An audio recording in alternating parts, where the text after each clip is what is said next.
You want to look in there and tell everybody welcome back to local politics? Not this. I'm gonna have to turn that off. Don't forget to hit the record button. I mean, I don't have a whole lot of jobs here.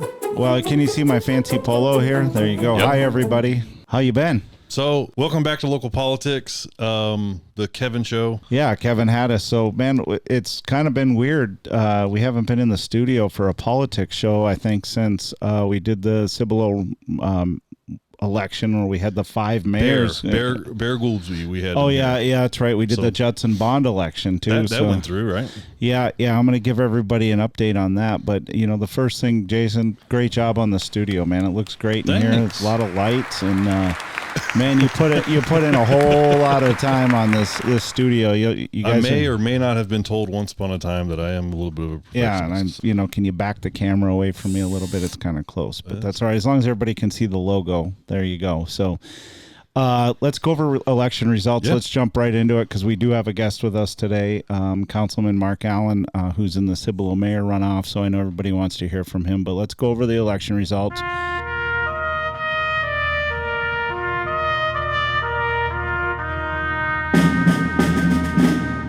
First of all, Cibolo Council District 2, Randy Roberts defeated Cody Hicks in that election. That was a highly contested election.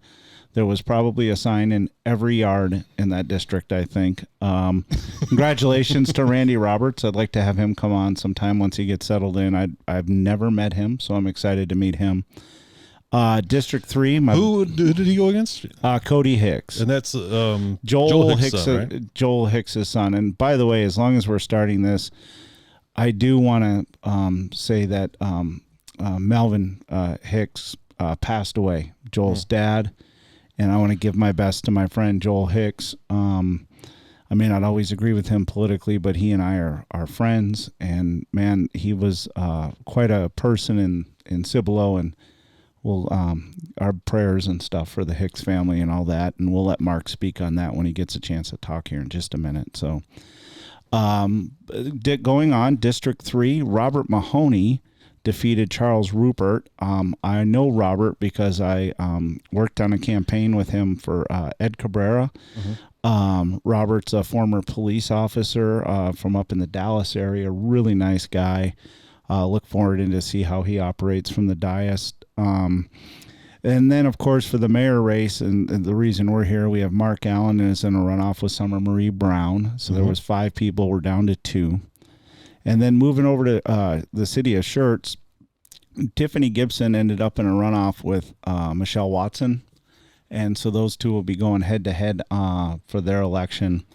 And then Schertz Mayor Ralph is in a runoff again against Cedric Edwards. Ralph, unfortunately, couldn't quite reach the threshold. He had 49.69% of the vote, and so now we're going to have another election. That's like failing with a 69.5.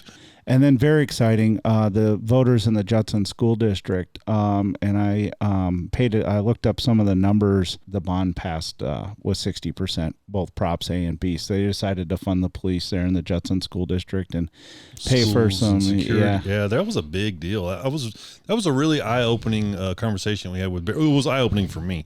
The conversation we had with Bear, me and Bear here in the studio. Yeah, and Bear, they put a pack together for that, and Bear got involved and kind of led it, and I did some work for that bond. Full disclosure, I did a lot of block walking and organizing, calling HOAs and that kind of stuff. I think we got everything talked about pretty much in the region. Mm-hmm. So now, let me introduce our next guest. Councilman Mark Allen, welcome back to the Local Talent Studios. All right. Yeah. I got one job and I'm going to do it. Yeah. Well, thank you very much, guys, for bringing me back. Jason and Kevin, really enjoyed myself last time I came out here to be a guest on local politics. Really appreciate the opportunity to come back. I know you touched on earlier about Melvin Hicks. I just wanted to, publicly send my condolences to the Hicks family. I had a really good relationship with Melvin over the years. This may sound ironic, but he's actually the guy who got me into politics. Melvin used to call me, once a week, sometimes 2 or 3 times a week, asking me, you know, would you be interested in running for city council? You know, we really liked the presentations that you would give to P&Z and to the council. And, you know, I used to first, you know, my first instinct was, well, you know, just something I'd like to do, you know, maybe in the future, maybe after I retire, you know, from the workforce, you know, maybe that's something I can, you know, take a look at some year. And, you know, he was persistent, and, you know, I started thinking about it, and I talked it over with Stosh and my wife and, you know, my kids, and I decided, you know what, why not? You know, let's go ahead and, you know, jump in now. And so that's, you know, it all worked out, but, you know, God rest his soul. Melvin was a wonderful man, very well respected in the city of Cibolo, and, you know, by everybody who knew him. He was a Gary Kelly Award winner, and that award goes to citizens that serve the community. He served on pretty much every board we have in Cibolo, also was a city councilman for a number of years. And while he was on city council, he was one of the council members responsible for the annexation of the land along I-10. So he got us 7 miles of very valuable frontage land on I-10, which is huge for Cibolo, because that's an area of our city that's going to be a key part of our future. Yeah. And so he was instrumental in that. Huh? Yeah, he was a very well respected man. We're all going to miss him. I'd reached out to Joel, and you know, I never actually met Melvin, but you know, I lost my dad when I was pretty young, and it's no matter what age it happens, man, that's tough. You know, that's tough to lose family. Sure is. So yeah, you're never ready for that. You know. All right, moving on. So, what the heck happened, man? You couldn't win it outright. I mean, trying to keep everybody on their toes, like it's like the nail biter, right? This is what you call overtime. You know, 5 people in a race; those are almost impossible to run. What happened? Well, you know, I had such a good time campaigning. I figured, why not some overtime, right? So here we are. I don't want to stop doing it just yet. Right? Yeah, I remember that back in 2018 when I was first elected to city council. I felt like a dog that's been chasing the car. You know, then once you finally catch it, well, now what do I do? You know, but yeah, I mean, I had a lot of fun. Got out there and met a lot of people that you know, I hadn't previously met on the campaign trail. Also got to rekindle a lot of these relationships with people that, you know, that I've been serving as a city councilman for a number of years, but, you know, just hadn't had a whole lot of time to catch up with them. But, you know, like you said, Jason, you know, running a 5 candidate race, it's next to impossible for somebody to pull, you know, north of 50% right there out the gate. So now, on the first day of Christmas, you want people to come vote for you? I mean, what? That's right. Is that when the election is? It's, so election day. Yeah, when is election day? Okay, so the runoff election will be the final 2 weeks of December. And so it'll start on, I believe that Monday is the 16th, I believe. Yeah, it's Monday, December 19th through Friday, December 23rd, 8 a.m. to 5 p.m. Yep. And then we start again on 19th. December 26th through Friday, December 30th, 8 a.m. to 5 p.m. So there will not be any voting on Christmas. No, and there's no voting on that weekend. Typically during the general election, you'll have you know, voting occurring on the weekend that's in between the 2 weeks of voting. But like you said, it's just going to be 8 a.m. to 5 p.m. Monday through Friday during those final 2 weeks of 2022. Well, I do have a question. So you were there election night, and it looked good. You got the early results, and, you know, I was following, obviously, the Judson bond, but I was also looking, you know, I have Guadalupe County numbers coming in, you know, up on my thing, and it was looking good for you early and stuff, and then it was, you know, final, and you're in the runoff. Did anybody call to congratulate you, or that any of your opponents that weren't in it? No, I didn't receive any phone calls, but, you know, just to kind of give you some information on how it went down. You know, on election day, I drove over to City Hall, and I was sitting in Peggy's office because I had heard that she gets the numbers earlier than everybody else, but that wasn't true. She was just going to the same website I go to, the Guadalupe County, and didn't refresh. And so when I saw the results come in, I had, you know, roughly 35%, you know, from early voting. And, you know, as the night went on, I, you know, kept hitting refresh every 30 minutes or so, and, you know, they pretty much held, you know, where you know, when you added in the election day totals to the early voting totals, it was pretty much a mirror image of how things went in early voting. And so I did end up with 35% of the vote, and the closest one to me was, of course, Summer Marie Brown with 20%. And so the trouble that I'm experiencing right now is that a lot of people in Cibolo feel that I won the mayor race. So that's what I'm trying to combat right now is that, hey, this isn't over. It's not settled. I know on KSAT, on the website, they had a green check mark next to my name and making it look like I had won the election. And so, and then yeah, right. Yeah. I'm actually looking at it, Oh, yeah. Yeah. You see what I'm saying? Yeah. And so I'm, re-educating everybody and letting them know that, hey, no, this is not settled. Per our charter, you got to get more than 50% of the total votes for an elected office in order to win that seat. And so it's just a matter of education for me right now. is it any amount over 50? Could it be 50.1%? Yeah, 50% plus one vote. Okay. So yes. I noticed one day that all of a sudden you were the Shirt Cibolo One community Facebook page. Mm-hmm. It was you. Oh, yeah. Right. I was like, what did that cost you? Did you call in a favor? No, I've built up really good relationships with the admins, Paige and Stephanie. They've known me for a long time. Way before I ever got involved in politics. I was just a member of that group, on there wisecracking, making jokes with everybody else. And, I was just a regular guy in Cibolo who was, upset about the condition of the roads. And so they've known me from, before all this began. Yeah. And so I've had, I have good friendships, good relationships with the admins of that site.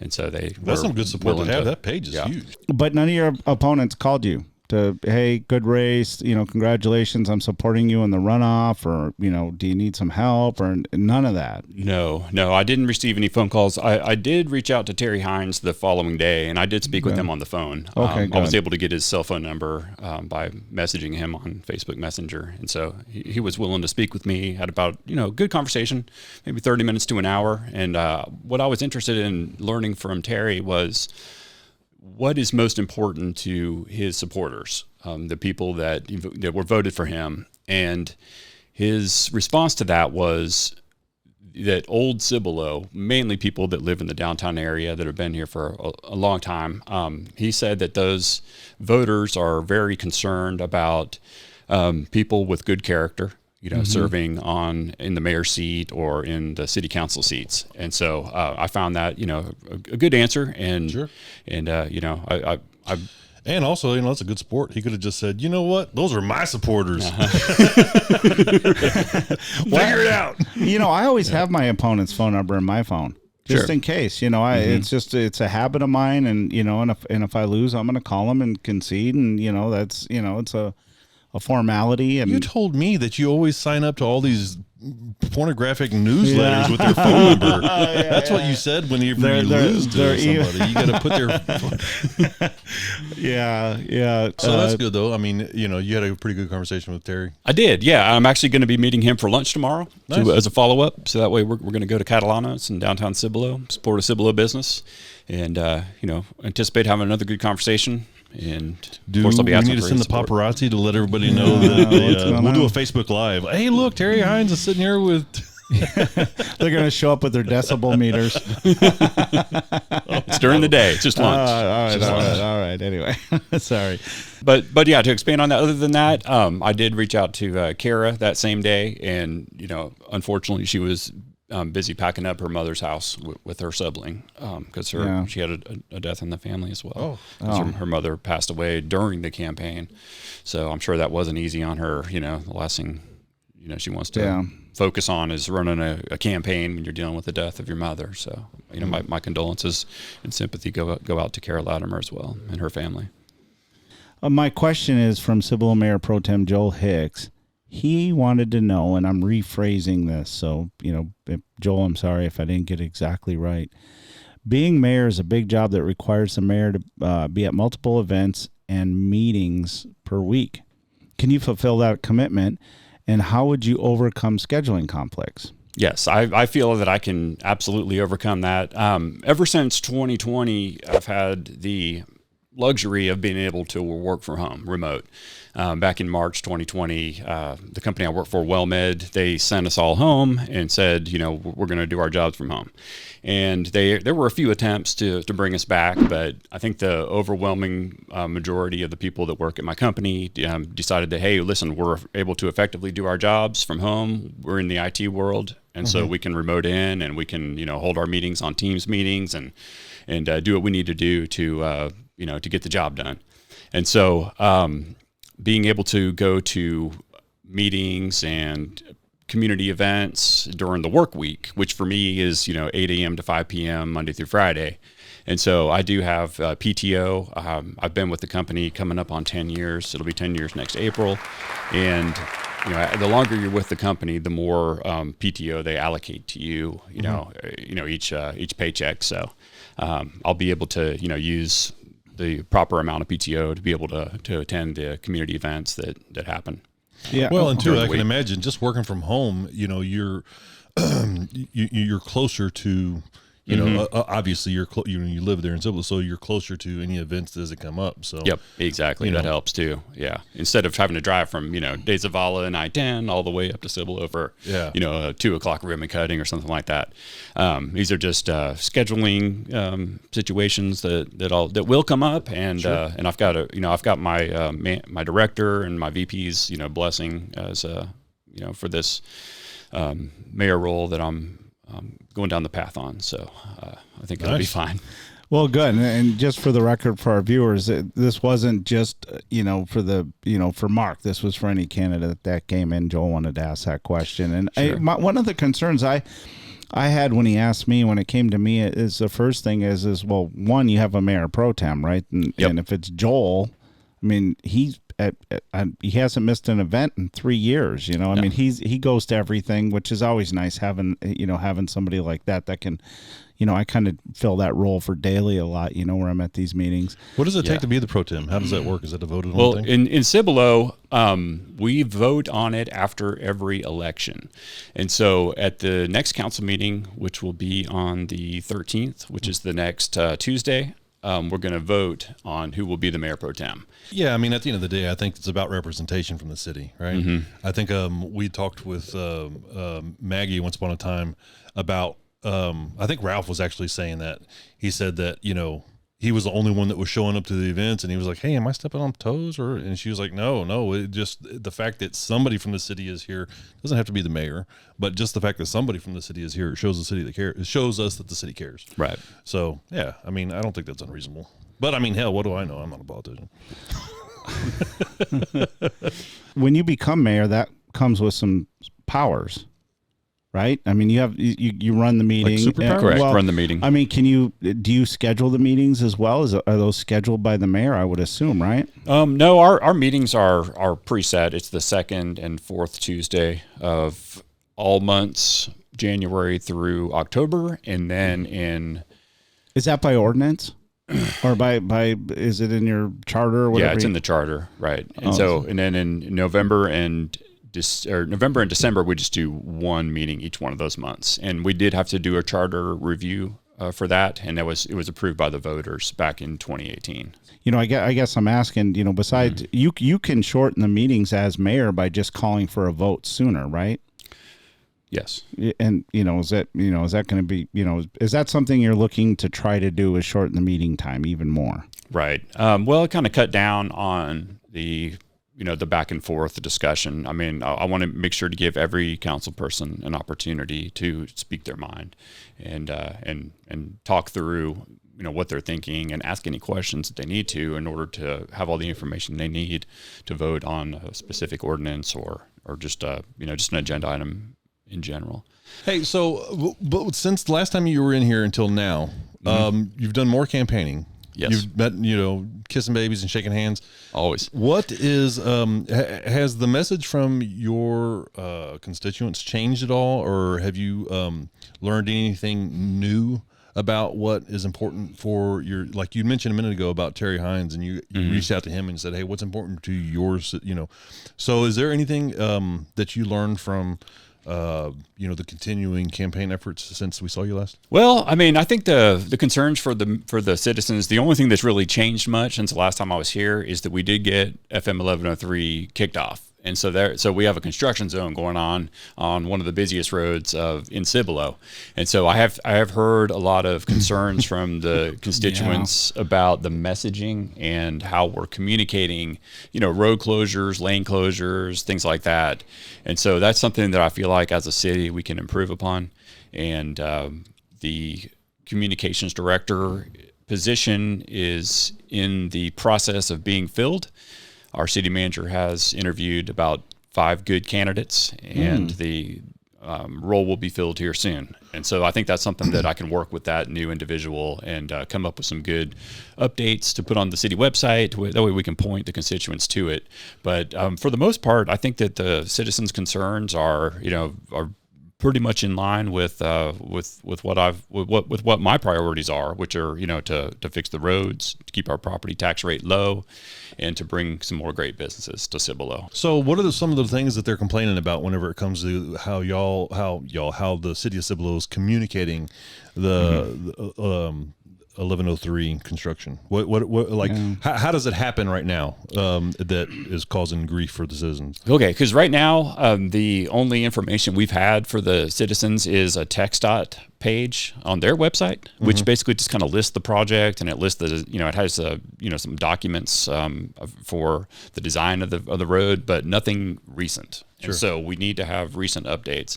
We do have a contractor that won the contract for 1103, Hunter Industries. And so if we can potentially get with them on a regular basis. I mean, you may not have to be daily, but let's just say weekly, and we can say, all right, listen, next week this is what we got planned. Sure. We can put that information out there, with some pictures and descriptions, maybe just a couple paragraphs, so that way we can make sure to keep it fresh and updated and let people know, what we got coming. We're one of these cities that's on the outskirts of San Antonio, so we don't have a newspaper in Cibolo. We don't have a television station. I mean, we've got local talent. We got you guys. That's right. Nice. I mean, because don't forget to like and subscribe. And so we've got local talent. We've got Facebook. Like you mentioned earlier, the Shirt Cibolo One community. That's got 30,000 plus people. And so if you look at that as the equivalency of a newspaper, you know what I mean? Because that way you can get fresh information out there. And that's really one of the tools that I use to get information out to the citizens and let them know about, road construction updates, new businesses that are coming, our Christmas parade that we're doing this coming Saturday, things like that. And so I use Facebook a lot to reach the citizens. And I realize not everybody's on Facebook. And so we do have, signage on the major roads. And, historically running these elections, it's always kind of a multifaceted approach to get the word out about your campaign. There's the door hangers and going door to door. And then there is the, what you can put on Facebook. And then there's also the large signs that you put out there, and I'll kind of lump yard signs in there with that. And so now that, so now that we've got local talent, local politics, that just adds a fourth, avenue to get the word out. And I really think that what you guys are doing is groundbreaking in this region. Nobody's done this before, and I'm just really excited about this opportunity to be here today and to continue to get the word out. And I feel like that you're offering a fantastic service to our community. Wow. Yeah. Thanks. We're not paying for that. Yeah. Wow, Mark. Thank you very much. You guys have a city magazine too, right? Yes, we do. We don't put one out quite as frequently as Shirts does. I think we do it quarterly. Yeah. Do you get a copy? I do. It goes to everybody that pays a water bill or something, probably, right? Correct. Yes. I got to ask. Everybody wants to know because they want it done right away. I watched your last council meeting, and some people are really cranked up about Tolle Road. I've not driven down it. It sounds like a nightmare. But, people have other concerns across the whole city. When, you get in there January 3rd, you get sworn in, whatever the next meeting, and you sit down with Mr. Reed. What are some of the top priorities for the next 6 months for the city of Cibolo that you'll be pushing immediately that you think need to be addressed? Okay, well, let's focus specifically on Tolle, and I'll give you a little background on why that came up at the last council meeting. There's a good friend of mine and a supporter of mine named Amy Palmer, and she lives on Tolle Road. And prior to that council meeting, the weekend prior to that council meeting, a driver was driving down Tolle Road, and I don't know if they hit a pothole or swerved to miss the pothole. Either way, they ended up crashing into her brick mailbox, knocked it into 1,000 bricks, so destroyed.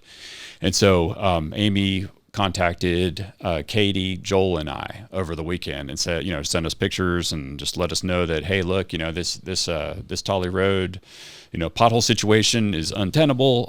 We've obviously got, automobiles, crashing it into mailboxes. And so she was, justifiably so upset about the condition of Tolle Road. And so just real quick for clarification, Tolle Road goes between 1103 and 78. Yes. Behind Steele High School, kind of. Exactly. Yeah, okay. It runs behind Steele High School. People can get to Tolle Road by a side street that gets off of 1103, right where that bend happens. Yeah, the big corner, yeah. Yeah, exactly. And then it ends down on Country Road, which you can take a ride on Country and get right to 78. So, it's very close to 78, like you said. And it's a road that we've had on our radar for a complete mill and overlay to completely reconstruct that road. We did go to the bond market back in 2018 on the ballot, and the citizens approved, I believe it was either $1.2 or $1.3 million as Cibolo's portion to reconstruct Tolle Road. The other portion, I think it was about $1.2 million, was coming from D.R. Horton. So we did have to wait a while. I think it was at least a year, maybe 2 years, until we got that check from D.R. Horton. But one of the reasons why it didn't get started right away is because there were some new water lines that needed to be ran underneath Tolle Road. And so it's easier to run the water lines on an old decrepit road than to build a brand new road and have to tear it up and then run water lines underneath it. When were the water lines put in? It was 2018 when the bond was approved. 1920. So right. It was. I don't know the exact date when those water lines were put in, but that was the delay on scheduling it and putting it out for bids. And so I am on the CIP committee, which is the Capital Improvements Planning Committee. And so we have already talked to Mr. Reed about getting the band back together and doing another CIP meeting to put Tolle Road towards the tippy top of that list and get serious about that and get it done. We've had a bad track record of getting bonds approved and then having them sit there. Exactly. And so I'm not the only. Why though? Why? I hear about it too. Mm-hmm. I'm in local politics, and so I hear about it. What is it? Just it doesn't get prioritized, or you spend time doing noise ordinance studies? No, it's just well, there were other projects that were still in certain stages of there were other things that were in front of them. Every bond is a little bit different. The old schoolhouse is another example. That one we went out for bond in 2018, and we just opened that old schoolhouse for business, and so it's now a city hall annex building. We've got staff working over there, the EDC department, the planning department. And so, it's been a slow problem because when you wait a long time, you're losing time value of money. And so if somebody borrows $1.2 million for a project that was estimated in 2018, well, that when you want to go do that project in 2023, 5 years later, then all of a sudden that inflation and everything else, that 1.2 million doesn't go as far. It could be closer to $2 million.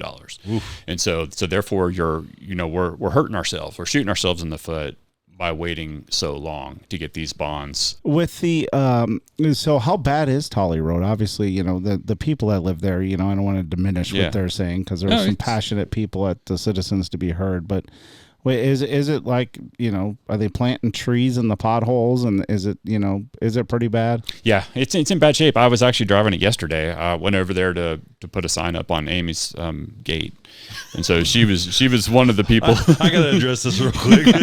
I know for a fact that road's bad because when I went to put a sign up, it was hard. Who's gonna read your sign driving down that road? I mean, I had to replace my sign twice because it was hit by a vehicle. That's exactly what I said to her. I assumed that the car that destroyed your mailbox also took out my sign, and so no, she said that she had brought it in because she thought the election was over, and so that's just another person, right out there. That seems like it's a big challenge for you. It is. The election is not over, people. Correct. It's not over. No, we still got a runoff to go through. I mean, it might be for you if you voted for one of the other three, but. Did you know if the person that hit her mailbox is a voter? I won't get into her identity, but I'd assume so. Was anybody injured? I guess I should have not been an asshole. No, she was uninjured. But right now, the most serious question of the night is: what is your favorite color? Black, green, blue, or red? Yes. Well, green, right? Yeah. Green makes you smart. Yeah. That is going to be the beginning of our lightning round. Cue the music. So the lightning round, have you ever done one of these before? Nope. All right. So the lightning round is this. It is random questions. It has absolutely nothing to do with politics, business, entrepreneurship, health. It has nothing to do with anything. They're your random questions. I'm going to ask you 5 of them. You answer them however you want to answer them. And just remember, you picked the deck. So you want to read these? Yeah, I would like to. Well, let me do one. All right. Can I pick the one? Can I pick the one I read? So you picked and then I picked. Here you go. It's not like fast like lightning. It's just lightning. I'll read the first one. Have you ever been bitten or attacked by an animal? If so, what and why? Well, I was chased by a water moccasin when I was a kid. He didn't bite me, but I had to run. When I was a kid, it was, I grew up in North Dallas area where we would ride our bikes and go play in the creeks. We weren't sitting around on video games, right? We would get out and enjoy life. I think we were one of the last generations to be able to get out there and do that, ride our bikes and then, come home when the sun's going down. But if peanut butter wasn't called peanut butter, what would it be called? Peanut paste. What strange thing would you like to happen at your funeral to make people laugh? That's a little morbid, ain't it? Maybe have my kids take all my worthless stock certificates on stocks that I've lost money on or refuse to sell and throw them in the casket with me. Take them with you, huh? Yeah. Tell me I can't take it with me. What set of items could you buy that would make the cashier the most uncomfortable? I would say, I got an idea. Okay, a bunch of zip ties, a tarp, some rope, and a bunch of sharp knives, and a shovel. What nickname have you been called that you hate? Marcus. Really? Yeah, my name is Mark. I don't know. Sometimes people call me Marcus. I don't know. So what are the other top priorities coming in for your first 6 months? So right now we're trying to define some priorities for our city manager. And so, all the communication is directed towards our city manager, and the city manager is the person that sets the schedule for staff and what's important based upon direction from council and our mayor. And so, to me, I feel like it's important for us to do some more road projects. Like we have 1103 and Cibolo Valley Drive under reconstruction right now. And then we have 9 other roads that are in the queue. To be worked on as well. As soon as Cibolo Valley Drive is nearing completion, and so I feel like it's time to start talking about, well, what are the next 10 roads? So once those 9 are started, well, let's start talking about the next 10. And so that's something I want to get defined over these next 6 months. Back in 2018, we hired an engineering firm to do like a Doppler radar type of machine. It's basically like a vehicle that they were driving through every single Cibolo road, and they were able to measure the condition of each road, including subsurface. And we got the results back, and they estimated about $100 million it would take to fix every single Cibolo road. But every single road also had a score between 1 and 10. So 10 meaning that it's in good shape. If it scored a 1, that means it's a failure. It's in bad shape.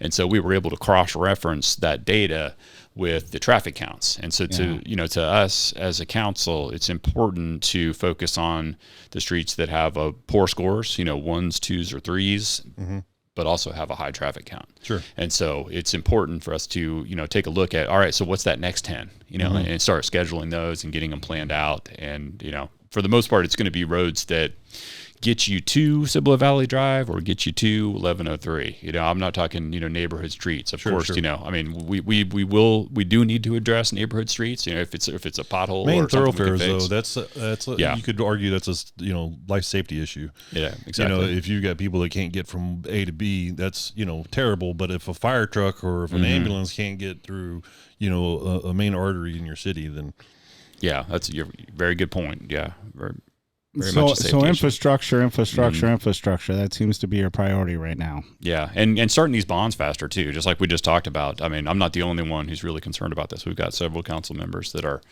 beating that drum. Right. Any of these 9 roads that you guys are looking at going to be tolled? No.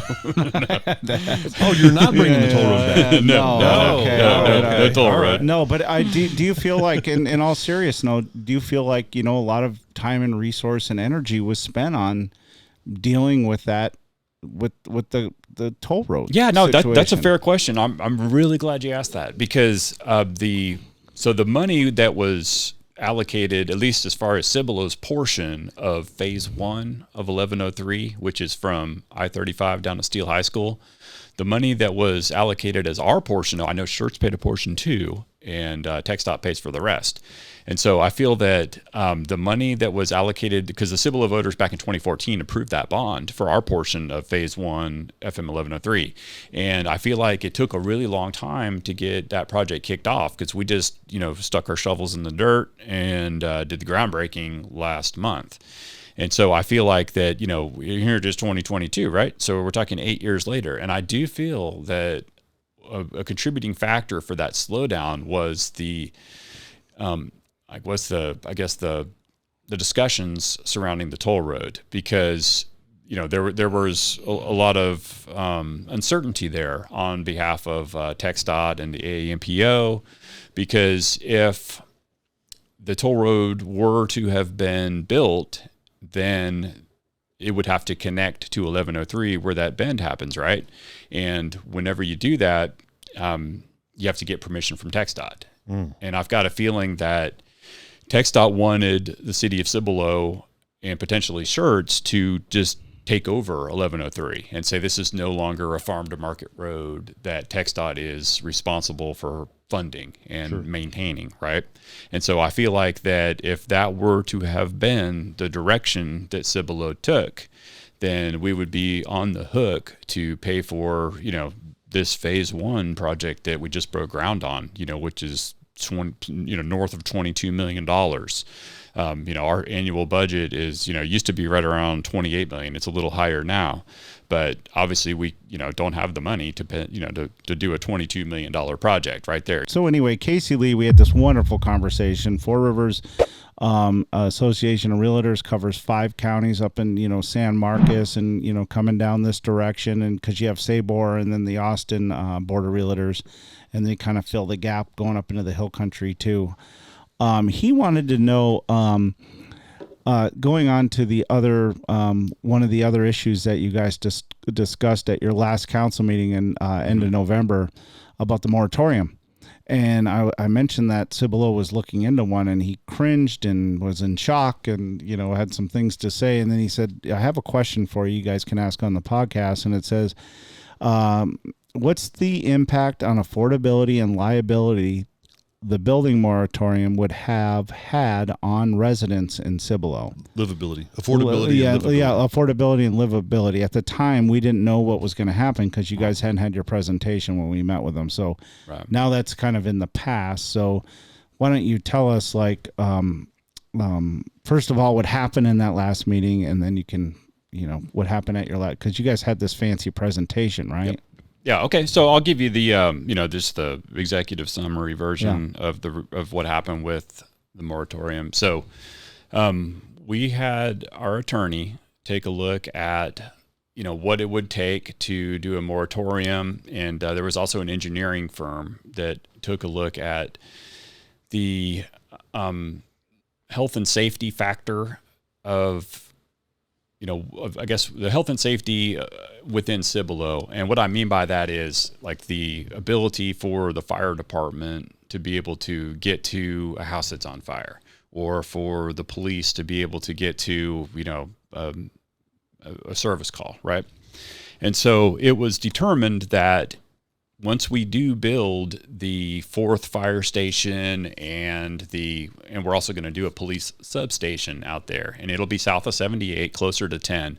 But it was determined that once that facility is up and running, there was let's just call it like a bubble, around that. Which 5-minute response time, yeah, right? 5 minutes, yeah. Correct, yeah, which would indicate, the areas of town that are no longer would experience long delays in, fire service or police assistance.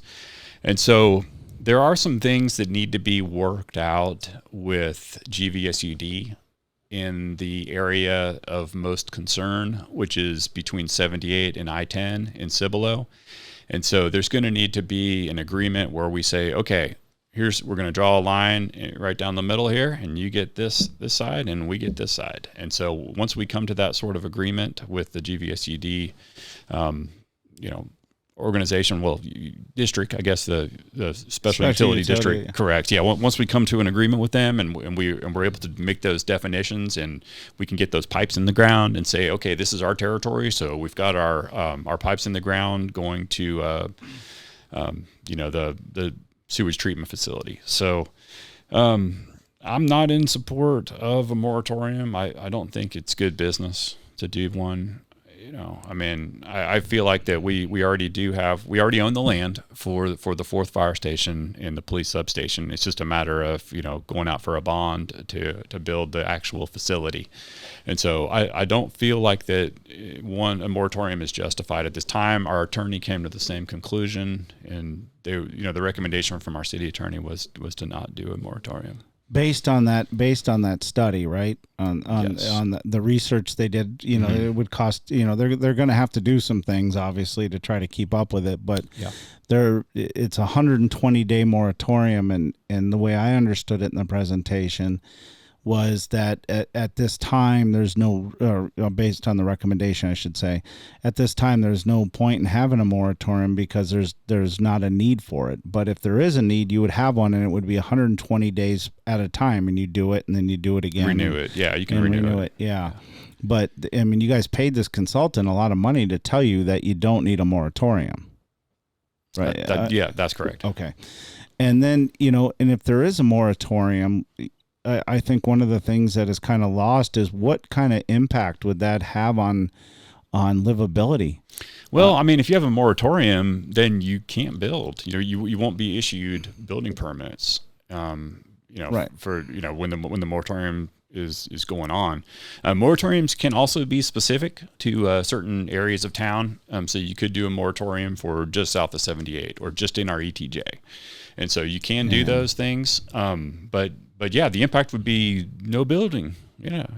And but I guess what he was kind of getting at is how would that affect residents that live there now? Obviously, if there's no houses, He Case made a really good point that through the organizations that they work with and the studies that they've seen that whenever you put a moratorium up, the obvious is there. You got a building moratorium, but. Mm-hmm. From there, you are, especially we talked about housing. It's he's a part of the Realtor Association. The cost of housing goes way up, and then your residents, they can't afford to live there, right? And then so now you're having somebody move to Seguin to be able to work in Cibolo, right? And then it was just this domino effect that we have to get him in here so he can explain it better. What he was saying is, so our server was from San Antonio. I don't know if it was that trip to Willie's, but she was from San Antonio. People are living in Converse. Girl that cuts my hair, works in shirts. She lives in Converse. And so the problem with the moratorium, from the philosophical, political discussion for it is is it raises rent, it raises property values. The city, hey, great, you guys get, your property taxes and stuff, but everybody's paying a ton of money in property taxes. And so you can't afford to have the workforce to do some of that kind of stuff. So people can't live and build that community. And the idea usually with building a community is, you don't kind of do it like we have on our side of town where Selma has this massive retail district and there's all these houses on the perimeter and they come shop in Selma. I mean, we appreciate it. It's worked out great. Yeah. You kind of want to have, well, let's build some houses. Okay. And then, let's build a manufacturing plant. So there's some sort of workforce, and then let's build some shopping areas, and let's build a church, and let's build some schools, all in that community. So it's self-sustaining. Yeah. Self-sufficient. And so people can afford to live there. If you did a building moratorium, everybody's property values would go through the roof. Everybody would be paying a lot more in property taxes, and you wouldn't have that livability factor. And I think that's what he was getting at. I have a question for you from, he's a Tri-County Chamber of Commerce, a TRICO diplomat. His name is Herschel Cray, not Herschel Walker. He wanted to ask a question. He's just somebody I've known in the community, and I met him a long time ago, and I asked him, because he's always asked me about what's going on, and he said, I have a really good question. And I said, okay, what is it? And he said, is having a relationship with Randolph important? Please explain. Yeah, I think it is important, for the overall area as a whole, whether or not the city of Cibolo has a specific relationship with Randolph. If we do, I don't know about it. I've been around for 4 years, and I've never once been in a meeting with Randolph. But yes, I do feel that it's very important to have a good relationship with Randolph Air Force Base. I feel like that they're a large employer in this area. And I feel like if they were to close, or, if the government were to just decide to close it and move operations somewhere else, I think that would have a detrimental effect on this area. Well, the biggest thing, in my opinion, is we got to keep them here. For sure. And so if they're going to be building stuff on the flight line in neighboring cities and stuff, continuing to be, Civil will have that strong relationship with the Northeast Partnership to push back on push back on the neighboring cities that are acting badly towards, our major source of income. It's, the amount of money that comes through that installation is just massive amounts of money. And, we want to keep that here at all cost, Councilman Mark Allen, here's your opportunity. Give a shout out to some of your best supporters. And I know you can't thank everybody. Right. I'm going to give you a tip so you don't get in trouble. Maybe start with your wife. Yeah. But, right. I mean, because that's what I would do. I'd rattle everybody off and they'd be, oh shit, No, but seriously, is there some people that are like helping you with signs and ground game, and some close confidants you have out there that you want to give a shout out to? And yeah, for sure. So like you said, I can't list everybody, but, my wife has been, my biggest supporter ever since 2018. I remember when I was considering, applying to be on P&Z, I had a conversation with her. I was like, would you mind if I'm away from home once a month, on a Wednesday night to be in the P&Z? And so, that was a conversation we had, and then that didn't work out. And so I ran for council. She's always been my biggest supporter, and, there to help me and give me advice on things that, that she feels like, would be good to have conversations on. So yeah, my wife and my daughter and my son have always been right there in my corner, my biggest supporters. Mayor Stosh Boyle, he's been a huge lifeline of help to me, throughout this campaign, whether that's, working to help me get some more of those door hangers, or to help me with some signs, some of the big signs, or to just call and text, the people that he knows, because he's been our mayor for the past 5 years. And so, just his support that way by helping get the word out with everyone else. I've got a team of people that help with block walking. I've also got, some good friends of mine that help me out, driving around and putting these big 4x4 signs all over town, using the T-post banger to bang these T-posts into the ground, especially during the drought. Do you know that they make electric T-post bangers? Do they really? Gas powered, is that right? Huh, like a jackhammer? Amazon. Let me guess. Amazon. I owned one for the sign business. Yeah. I had one, and it just runs on 2-cycle gas. Where is it now? I give it to my nephew. Really? But yeah, that's I was riding my Harley out to Lavernia. Yeah. And anybody that's ever ran a T-post in the ground knows, especially if you're in some kind of an office environment and you don't do manual labor every day, that kind of sucks after a little while. Oh, yeah. Trust me, I was that guy. I'm feeling like there's a business opportunity here for a T-post. There really is, man. There really. I was sitting there thinking that to myself. Dude, I had no idea that something like this existed. I was riding my Harley out into pick up my brother, or to meet up with my brother in Lavernia. Yeah. And sure as hell, you seen some old farmhand. He was like 80, and I'd seen the Kubota with the barbed wire on it, or the fencing, you know what I mean, stretched out, and then you see like he's out in front of it, and I was like, this poor bastard's out here doing this by himself. I mean, all this is going by in a flash. Yeah. And then I had stopped and turned around because I was like, I did not just see what I think I saw. Yeah. Sure enough, it was a gas powered T-post driver. Nice. Yes, sir. I like it. For sale? No, he was using it. That's how I knew that they existed. And what do you do? You just hold it and it just does all the work for you? You start it like a weed eater, and then you press the button. You set up there, you pull the trigger, and Sweet. Yeah, buddy. I love it. It works well too. Does it go through rock too? I mean, a little bit. I mean, didn't put any signs up in rock, but my gentle hands were much appreciated. Mm-hmm. You're gonna keep putting out signs, and you're gonna obviously not tell us your strategy. Are you going to go with the robocalls or text, or you're going to do a flyover with a banner behind a plane? No, I don't do phone calls. Like the robocalls. I think that's a huge turnoff, and I think unsolicited texts are kind of a turnoff too. But I do have a lot of contacts on Facebook Messenger. Just going through my my friends list. On Facebook, I think I got, north of 900 friends, and I'm able to say that, all right, well, maybe 400 of them live in Cibolo. So just reaching out to them. How many, do we know how many people voted in Cibolo? There was about 7,500 people voted. And I was really, I was just looking at that data today, and I was really, surprised by that, because I looked at, how many people were voting in I'm talking about it just in this previous election, the general election, and how many people were voting at the voting center in Schertz, right there on Elbow Road, right? And it looked like there was, let's just say 9,000 people voted there, right? And I thought maybe a third of them would be Cibolo voters, and I noticed that we had, right around 7,000 people vote at the fire station number 2. And so my thought was, let's just say that the 700 are exclusive to Cibolo, and I figured we would be able to pull at least 3,000 out of the Schertz pile, for people that lived in Cibolo that went to vote over there. Sure. That actually was not true. We ended up with, very, very small, maybe 500 people, that I feel voted at the Elbow Road location.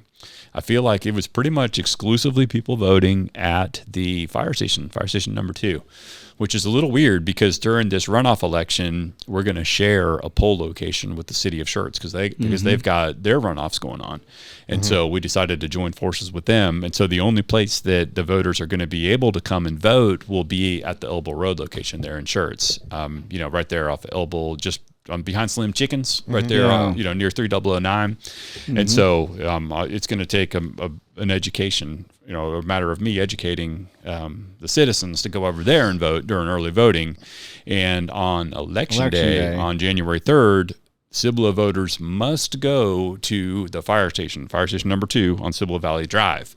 Schertz voters must go to Elbow Road on election day. And so it's going to be a little bit confusing because everybody was thinking, well, I can vote over on Elbow during early voting, but if I tried to vote there on election day, no dice. If you lose this election, are you going to come out and claim that it's rigged? No, not at all. Demand a recount? A recount. Well, if it's within a certain percentage, you probably should, right? You have to pay for it too. Even Who do you pay for that? That's interesting. I don't know. I guess you pay Guadalupe County. If I demanded a recount, it's several $1,000s. They're not free. You don't just get to walk in there and say, I demand a recount. You pay for them. So. Do you get I would want to be in on that action. You know what? You don't have to count them. I'll count them. I wonder. It'd be nice to know. Ralph probably should have. If it was free, he would have been the one that would have asked for a recount, right? Yeah, probably. What are you saying about Ralph? He's cheap.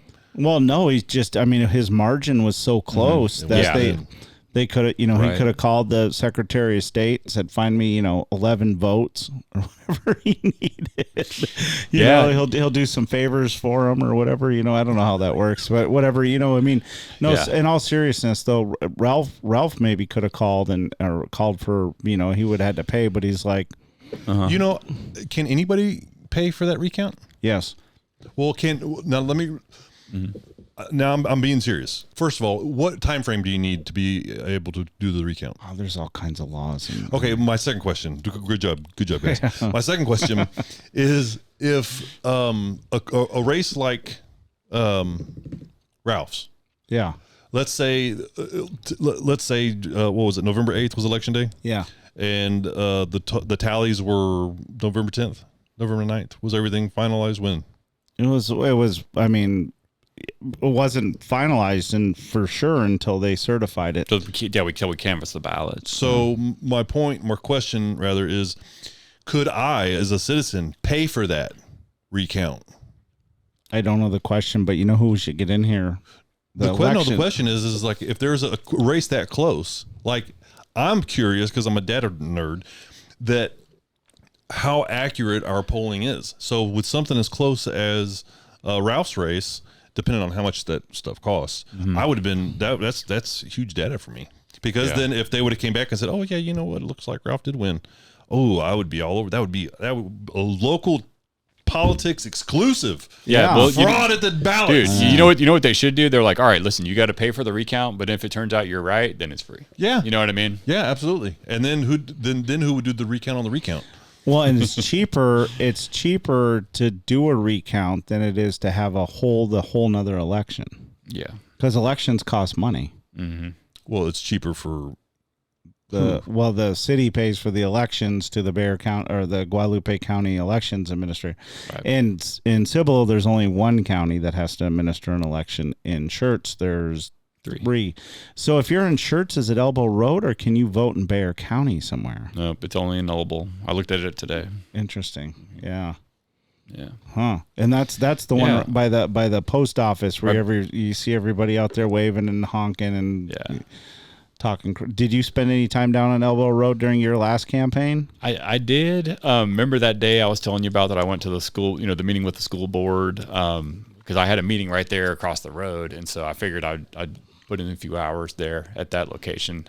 So 1 or 2 days I spent over there at that location. But like I said, out of 9,000 plus voters, I'm thinking, right around 500 Cibolo voters voted over there. So everybody was coming to the fire station. That's where I spent most of my time. And I actually, it was right after Halloween, right, when we had the election day. So I was looking through some photos of my buddy Nick Sherman, and on Halloween he was going around with his dragon costume, one of those inflatable dragon costumes. And so I wrote a little comment there. I was like, "Hey man, can I borrow one of that? Can I borrow that for election day?" And his wife was like, "Yeah, sure, no problem. Come pick it up." So I went and picked it up, and I was out there at the polls with my sign and my red dragon costume. Is that right? Yeah. Oh so man, I didn't see that. I only do stunts like that on the actual election day. Back in 2018, I had done a T-Rex costume, and there you couldn't even see my face. It was just full on T-Rex costume in my sign, and so I decided to repeat it this year. A little tradition with with a red dragon costume and just waving to everybody, So it was fun. Jason knows an election strategy. Yeah. Oh, I'm saying my creative juices are flowing. Don't be a drag on the economy by not voting. Yeah, you gotta have fun with these things, man. You gotta have fun with this. Plus it gets people. They laugh and they honk and whatever. So change their votes right before they walk in. Right? Maybe they vote. The opposite. I didn't see the dragon on the ballot. I guess I should have paid attention to what sign he was holding. Right? Yeah, that's it. So they're just to give you a tease, a spoiler. There may be an appearance from Buddy the Elf. Really? Oh, maybe Buddy the Elf is going to show up at the polling station for Mark Allen runoff race. Possibly. Yeah. Well, it's got to be something that stands out, so that'd be good. Yep. Hey, so is there anything else you want your voters to know? Well, just come back out. I am not the mayor of Cibolo yet. And so like I said earlier, I mean, that's the number one challenge I've got right now is just being able to, I ran into a voter over at Bill Miller a couple of weeks ago. You know, he walked up to me and said, "Hey, Mark, I voted for you," you know, and I was like, "Well, thank you very much for your support, but just don't forget to come back out one more time." And he had no idea. And so the people that aren't necessarily on Facebook, you know, a lot of them think I'm already the mayor. So that's what I want everybody watching this podcast to know, that please come out to early voting the week of December 19th through the 24th. And then, to the 23rd. To the 23rd, sorry. And then the 26th through the 29th. Correct. 26th through the 30th, actually. 30th, Yep. And then, and that's over on Cibolo Road, right behind the Slim Chickens in Shirts. 8 a.m. to 5 p.m. Slim Chickens. Yep. Hey, I got a couple quick questions just to ask you, things I've been curious about. So who's your favorite college football team? Well, I went to North Texas, UNT, so, I mean, I'd say, you know, by default, it's the North Texas. It's not the Roadrunners. I like the Roadrunners. I mean, I like them. Didn't they just have a big game against North Texas? They beat North Texas. Pretty bad. Yep. Where is North Texas? It's in Denton. Denton, Texas. Yeah, it's about an hour north of Dallas. Right up 35 on your way to Oklahoma. It's outside. I keep going out when I hear North Texas. I always think of like Panhandle. I figured maybe it was up in Dalhart or something. What about pro football? Cowboys. Really? Big surprise. NBA? Mavericks. Hockey? Dallas Stars. Oh, you're a Dallas guy, right? Right. High school football? Steele High School. Yeah, that's a good answer. Oh, yeah. Smart. And what about, what you forgot to ask me about high school basketball. High school basketball? Steele High School. I actually got myself a pass that allows me into any Steele High School basketball games, and I've been, you know, going to their games and supporting that team recently. But in a handful of games, I'm friends with the assistant coach. Very nice. Good buddy of mine. Yeah, very crony politics right here, fellas. You heard it here first. The coach is buying and paying for the future mayor of Cibolo. I noticed the coach has a free parking spot to any Cibolo council meeting he wants to attend. So it was a quid pro quo there, you know. So you're pretty much a Dallas guy, and then in college football, do you like any, you know, super big conference division? What would it be, the Longhorns, or you Aggie, or, you know, everybody loves Michigan, of course. Well, actually, Ohio State. My parents are from Cincinnati and Dayton, and so I kind of, you know, grew up with them being huge Ohio State fans, and so I like their football program. They got a really good wide receiver named Jackson Smith. Saw him in the bowl game last year. I think he blew up for like 4 touchdowns, like 200 plus yards. I mean, the guy he's a really good wide receiver. Yeah, he actually went to Rockwall High School, which is not too far from Wiley, where my brother lives up there in North Texas. Yeah. So yeah, I'm a big fan of that guy, and Ohio State's fun to watch. I mean, I know Michigan just I love that last game that they played against Michigan. That was a lot of fun. Yeah, man. Yeah, so I'll be pulling for Ohio State to beat Georgia, and so that's going to be a huge game. I mean, it'll be a major upset if they do. But then we've got what we've got on the other one, TCU and Michigan, right? Yeah. So I'm sure you're going for Michigan, of course. But, I mean, TCU's had a pretty good season this year. You know, they've surprised a lot of people. Yeah, only one loss. I don't even know what's their logo. The Leapfrogs or something? Yeah, it's like some purple frog, I guess. Yeah, I don't know. The Horned Frogs. Horned Frog. There you go. And then the other thing too is I've been, you know, I never got this on the last podcast, and I wanted to make sure. So you have a daughter. Yes. And she's doing tumbling or something. You're always used to always be over in Selma. Are you still coming to Selma a lot, or? No, we got her going to JR Gymnastics up there in New Braunfels. But yes, we used to go to the Aim High on 1518 in Selma. We still really like that place. good friends with the owner. I feel like it's a great spot for anybody who's interested in getting their kids into cheerleading, tumbling, gymnastics, anything of that nature. They also do like a daycare there and summer programs, so it's a great spot. Very affordable too. Yeah, but your daughter's she's in gymnastics. Yeah, tumbling actually. So she used to be in gymnastics to start. First dance, then gymnastics, and then cheerleading, and now tumbling. But she's looking to get back into cheerleading. But oh, great! Yeah, so we're taking a look at that place. I forget the name of it, but it's right there at Cibolo Valley Drive and I-35, kind of nearby that garden where the Garden Ridge Pottery used to be. I forget the name of the place, but it looks looks pretty cool. It's the Garden Ridge home decor or whatever that it's right next door to that. Yeah. So it's I looked in the price tag. It's not cheap. So we've been kind of delayed on having kids isn't. Yeah. Trust me. I pay $150 a month for Dylan for soccer, and that's just it doesn't include everything else. So. Right. Yeah, it's affordable. Not too bad. I will tell you, there is light at the end of the tunnel, gentlemen. Yes, sir. Because when them little bastards get to be 20, 25-ish, you don't have to pay but half as much. Right. Gee, I'm just kidding. Only got to wait 10 more years for that. There you go. No, I've been really fortunate with my kids. Both of them are doing really well. And are you got anything you want to add? You ask? I just wanted to say thank you. You're welcome, Kevin. But I was going to say, Mark, thank you for coming down here again. I know that your schedule is busy. I know you got a lot of block walking to do and a lot of babies to kiss, or a lot of babies to shake and hands to kiss. No, I don't want to shake no one's baby. I really do. We really appreciate you taking the time to come down here. Kevin, you have anything? I had one last question. Yeah. If you don't win, you stay on the council. Well, that's a good question. So if I do not win, then we will have a special election for my seat, which is the Cibolo District 5 City Council seat that I've been sitting in for the past 4 years. So there will be an election for that seat in May of 2023. And I will, if I do not win the mayor role, then I will fill out my paperwork and submit an application to remain on City Council for the remainder of my term, which would be another 1 year and 6 months, so 18 months basically. And if no one else submits an application, that I don't believe an election would be necessary, that we would just, I would just be back on, to finish out the rest of my term. But if somebody else decided to run for the remainder of my term, then there would be another election in May. More stickers for them signs. Right. It's going to confuse the hell out of everybody, right? 2 months ago, he had a mayor Mark campaign. Is still running. He's still running for office. No. How do we get this? If I could just get everybody to vote for me one more time. That's right. That's right. Jason, do you have that electric sign putter up or do? Sign you know what? We are going to start renting those out. Yeah. Should.